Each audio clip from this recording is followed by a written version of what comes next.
Okay, let's do a referendum. Let's see how popular this your thing is. Or restructure Nigeria. That's all. Sit down with these boys, make them feel important. How did the unrest in Niger Delta died? Yaradua did dialogue. That's the best way. This thing, everything gone, bullet, everything fight, aggression. It will take us nowhere.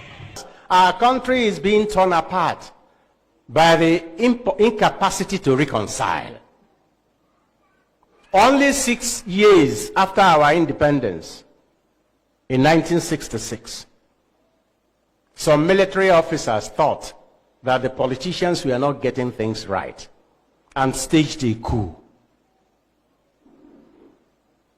That coup set a ball rolling that eventually culminated in the worst massacre, mainly because one of the major partners in mediation was an interested party, the British. When you are calling those who sell arms, when you are calling those who steal your minerals when you are fighting, when you are calling those who want your population to be reduced to half, to come and mediate between you and your brother because you are quarreling, you can imagine the type of advice he will give you. But that is not the worst. The worst is that since after that war, no attempt has been made at reconciliation. Let us talk this thing over. My brother and friend, the Bishop of Sokoto, Matthew Hassan Kuka, has kept saying, until Nigerians sit down and discuss the injustices done to the Easterners during the war and ask for pardon for the unjust murder, there will be no peace. And let me warn those going for Biafra, we will break away, but we will carry our heart with us. Even if we break away, that does not solve the problem. Let us talk these things over. After the war, they told us there will be reconstruction, reconciliation, and rehabilitation. As not one of those things was done. And because we have not been able to talk these things over, the injury that was done to a people is handed from one generation to another generation. Scrapping history from our curriculum in the secondary schools will not solve the problem. The problem will be solved by, let us sit down and talk these things over. We are going to Mali to reconcile them. Whom have we invited to come and help us reconcile ourselves? In our arrogance, we don't even accept we have any problem. If it doesn't work, invite some people who are more or less neutral, who have nothing to gain by your quarrel or by your reconciliation, except that love is reigning. Invite them to help you. Look at this. I'm worried. Some people want to fight an ideology. How do you fight an ideology? An ideology is like a spirit. You can fight an ideology. You can't use gun and bullet to stop an ideology. The way to deal with an ideology, you engage it with wisdom. The only bullet that can kill an ideology is the bullet of knowledge. Wisdom. Wisdom. The only way to deal with the ideology is to go back to the founder of the ideology and reprogram the ideology and stand at the central processing unit of the ideology and make sure it is rightfully corrected. If you remove the leader, have you removed the ideology? There are more crazy Nnamdi Kanu that will come up after Nnamdi. They are just hiding under him. The only way to kill this is not by gun and bullets. It's by engaging with proper dialogue, with knowledge and wisdom. This cry we are hearing here is not a cry of children, it's a cry of adults. The only way, I am not an advocate that Nigeria should separate, God forbid. No. But I'm saying the best way to handle this, listen to the cry of the children. Sit down. Everything is not gun and bullets. When you take the leader away, okay, take the leader away. The next, how many people are on the street? Do you know how many spirit of Biafra have entered people? Do you know how many? Do you know how many millions are carrying the spirit of Biafra around? So if you kill the leader or you take the leader away, can you take the spirit from everybody? Ojukwu is not here, but Biafra is alive. It's an ideology. The man who started it has left. Before he left, he kept quiet and lived peacefully and left. But the generation that have come have picked it up, and it's even worse than his own now. And they are engaging it with knowledge. So the best way to deal with this is not gun and bullet. It's not gun and bullet. When the revolution want to start, the revolutionists, the first thing they will do, they will pass the idea and impregnate their followers. The only way to stop it is to stop them before they impregnate the followers. But if the followers are impregnated, that's all of them are carrying pregnancy. They will soon deliver to other children. If you have 2 million Biafra, you already have 4 million Biafra. Because they are selling their ideology. And now, I don't have a problem. But my own concern is that you don't take woman's life. The best way to do that, you engage them in the ideology. If you feel the ideology is not correct, you dialogue. You sit down with them. If dignifying them will make them feel important, then do that.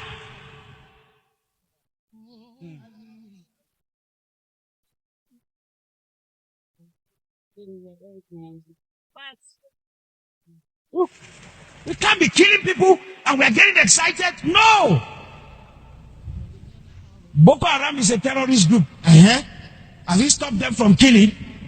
Are they not still killing? They're still killing. Did it start as a peaceful group? Yes. Were the ideology crazy? Yes. How do you engage it? Engage the leaders. How possible do you think that to be when you yourself said something about Nigeria having an Igbo problem? Yes. No, that's part of the honesty that needs to deal with what you are asking. You see, if you want a united Nigeria, you have to deal with every part of Nigeria that don't feel belongs. You mentioned earlier that people of Asaba want apology. It's not only people of Asaba, all the Igbos needs to be apologized to for the civil war and the number of people we wasted, either directly killing them or killing them with hunger and starvation or economic strangulation. We need to do that to all across the country. But you know, there's a difference between just making the apology and also making sure that the apology sticks. Because the people you're apologizing to must know that you have genuine intention to make your apology stick. If it's just an apology you want to be announcing on TV in the morning and in the afternoon you go and do Operation Python dance, you don't expect people to be foolish enough to keep listening to those kind of apology. You cannot militarize an entire zone in a country instead of giving them infrastructure. And you expect them to belong to your country. It has never worked like that. And that is where everybody in Nigeria, in terms of leadership, is getting it wrong. But you go and hold their children ransom. You go and kill their children. You put an army checkpoint every 1 kilometer in the southeast. They ask for resources. They ask for promotion in the civil service. You don't give them. You don't trust them. You can't. So this is where we get it wrong, and this is the hard conversation I was telling you needed to be had. And that is why I said Nigeria has an Igbo problem. Open our eyes and send this message as far as you can. If they tell you not to go with Biafran flag, it is scam. Another scam again. They want to scam us. Because they know that there are going to be a lot of people involved. The road will be locked down. Everywhere will be locked down. Stand still. On that first day, Atiku want to achieve one particular thing, and that thing is that he will raise his hand up, and you people will be hearing him. Atiku, he will raise his hand up, and he will be waving hand like this. And people will be celebrating him. People will be like, hey, Atiku is here. Atiku is here. Release our brother. Atiku is here. When the victim come, brother, you will not believe it. They will show only Atiku. and they will show the multitude that is following him. This is political gambarism.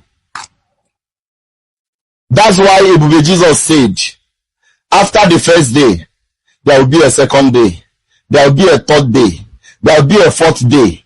This movement will not last for one day alone. If it lasts for one day, I dare you,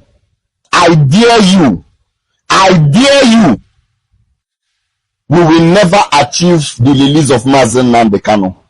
Bet me.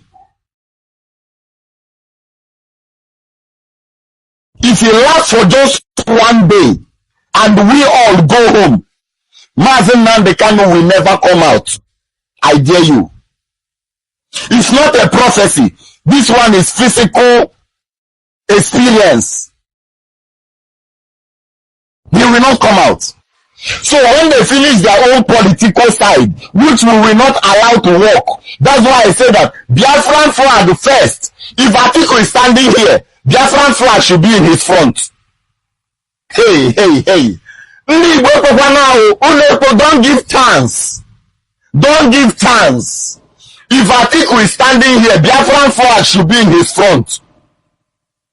Mazen Nnamdi Kanu's picture should be in his front. Or else we will lapia ya jewe nyan and answer jewe ite. Haje taita ye jenkai. Show the same thing. Jenu kono fiya neme ono ndi Igbo na Lagos. What did they make Nigeria shake? Now because say Biafra they come. Nigeria, like a woman wey dey pregnant and the time to born the child don dey come. In the shake, in the inside pain now. And that pain will go reach everywhere. There is going to be shake-up in all parts of Nigeria, but there's going to be profound peace in the southeast Nigeria. Biafra is being born again. Yes. For us who are the Igbos, what is our position? How shall we embrace this situation? If we carry the corruption where we gather from Nigeria, if we carry it into Biafra, we are not going to succeed. It will not work.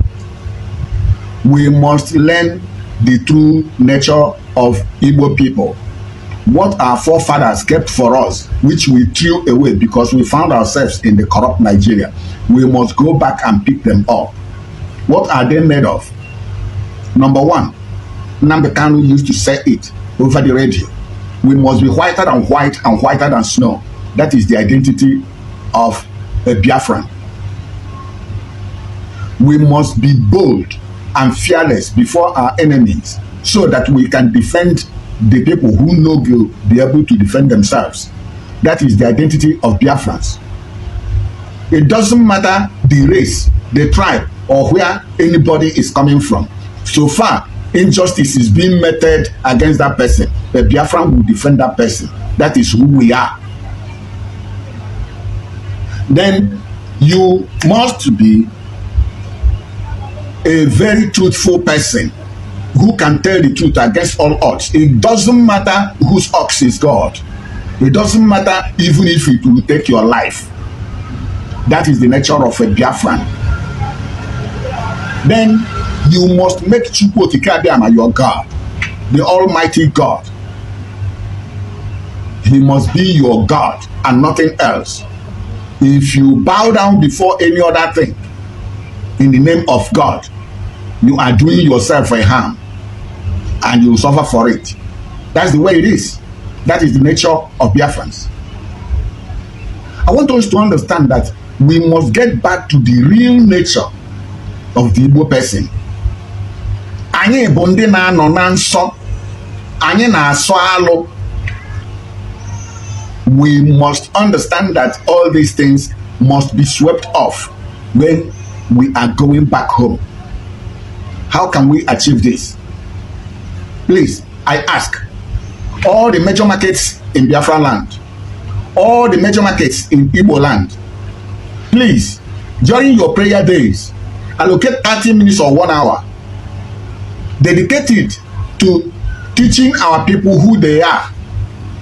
making people understand who they are as Igbo people, the real nature of Igbo in them.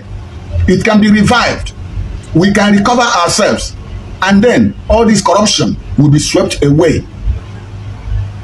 If I really want to make money, in 2017, I made a video about my encounter in the north, where I told the world that my father's properties were destroyed in the north, that our dreams and aspirations were dashed against the wall. I told the world, I screamed, I cried, I told them the truth. I told them that Hausa does not believe in one Nigeria. That was when I openly declared that the only solution to Nigerian problem is to declare the sovereign state of Biafra. I told the world the truth. I told them that the country that we are seeing today is going to collapse, that Nigeria was not going to stand the test of time. I told them. Because of my encounter in the north, I told them about the things that happened to us in the north. And after this video, the video trended. The video trended, of course it trended.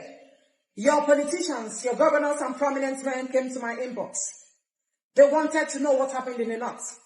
I was sent invitation letter from different people, different politicians. I was sent invitation letter because they want to show sympathy and empathy to what happened to my father in the north. Your politicians came to know what happened. They want us to have a coffee. They wanted to have a coffee with me. And then they will ask me what happened. And you guys know that after the visit, of course, compensation will be made. Money will be dropped. They are going to keep money. They want to compensate my father. Show me sympathy for what happened, and I appreciate it. But I never accepted their offer. Not because I have it all, not because I'm rich, but because I am still protecting my integrity. When you compensate my father, have you compensated the other evil men and women that their properties were destroyed in the north? If you compensate my father, you have not compensated them. I am not that kind of African man, black evil man, that come on social media to make videos so that she will be recognized. I don't have your mindset. I don't reason the way you reason. You are so retarded, you are so wicked and evil. That is why black nation will never prosper. I rejected your politicians' money. Some of you will never reject the offer I reject. Some of you will jump into the offer. You will buy a house and you will buy a car. You will have money in your bank account and you will start speaking from the other side of your mouth. That is what a black man will do. Most of you could have compromised your standard. But I refused. I said no to their offer. That my father does not need compensation. The deed has been done. We have to move on. And moving on is to have Biafra. That is why I say it unapologetically, no matter how hard you like to take it. That the only solution is Biafra, because I've lived in the north before. I should be in a better position to tell you the truth. But of course, you're a black man. You don't like to hear the truth. That is why all of you will continue to be suffering in Nigeria. You will continue to suffer. I tell a black man the truth. They say I want to make money. If I really wanted to make money, my videos attract prominent men. My videos attract politicians. You know that I'm a woman. You shouldn't be surprised in what I say. At some point, that time, they even declared me wanted. They desperately want to sit down with me. They declared me wanted, not because they wanted to kidnap me, but because they want to sit down with me, your politicians and prominent men. Hey, welcome back. I know you've listened to what this Ewoda from Igbo side have said concerning what that has been happening. Although there are a lot happening in Nigeria that most of us know, you understand, but some of us decide to just keep quiet and be looking. If you understand how all these Igbos, you know, even as you see that, okay, there are some bad Igbos, there are some good Igbos too. Like this man, although he never come out to like tell you guys, the first man I mean, he never come out to let una know, say, okay, make this Nigeria separate. He said that he doesn't support anything like and separation of Nigeria. Waiting in need be say reconciliation and many other things, make them reconcile with Igbo, so that the thing will be so okay they don't do to them, make him fit calm them down, make peace go fit day between every one of us. Although for your own part there it dey okay, waiting they talk it dey okay, but you see some Igbos will be so okay anytime we no be so okay me I hate una or do una this do una that, but if truth day we go dey talk and make in the correct some mistake we be say una dey do. In get some of una we when things dey una suppose come and come talk right, most of una go like try to turn them around. If I say turn them around, you're supposed to know what I mean. So make peace the day. Although I know say okay most of una say una wan go this and that, and I support una for that, because there are a lot of things wey be say okay, there are a lot of things that they don't do to you guys that is not supposed to be done that way, you understand? So even though you guys want to go, there is a way somebody will leave person. If you want to leave, there is a way you will leave, not the way most of the people wey be say okay they need to understand how everything happened during the Biafra war, not the way them they talk say okay they won't go. Even though you won't go, you go feel good, but maybe the way some people will be say okay they did bad inside them go carry ammunition and many other things they buy their own same Igbo people in the name of I want to have my own Biafra. That is not how it's supposed to be done. So this thing we everybody they talk, I know see most of them don't talk right when it comes to like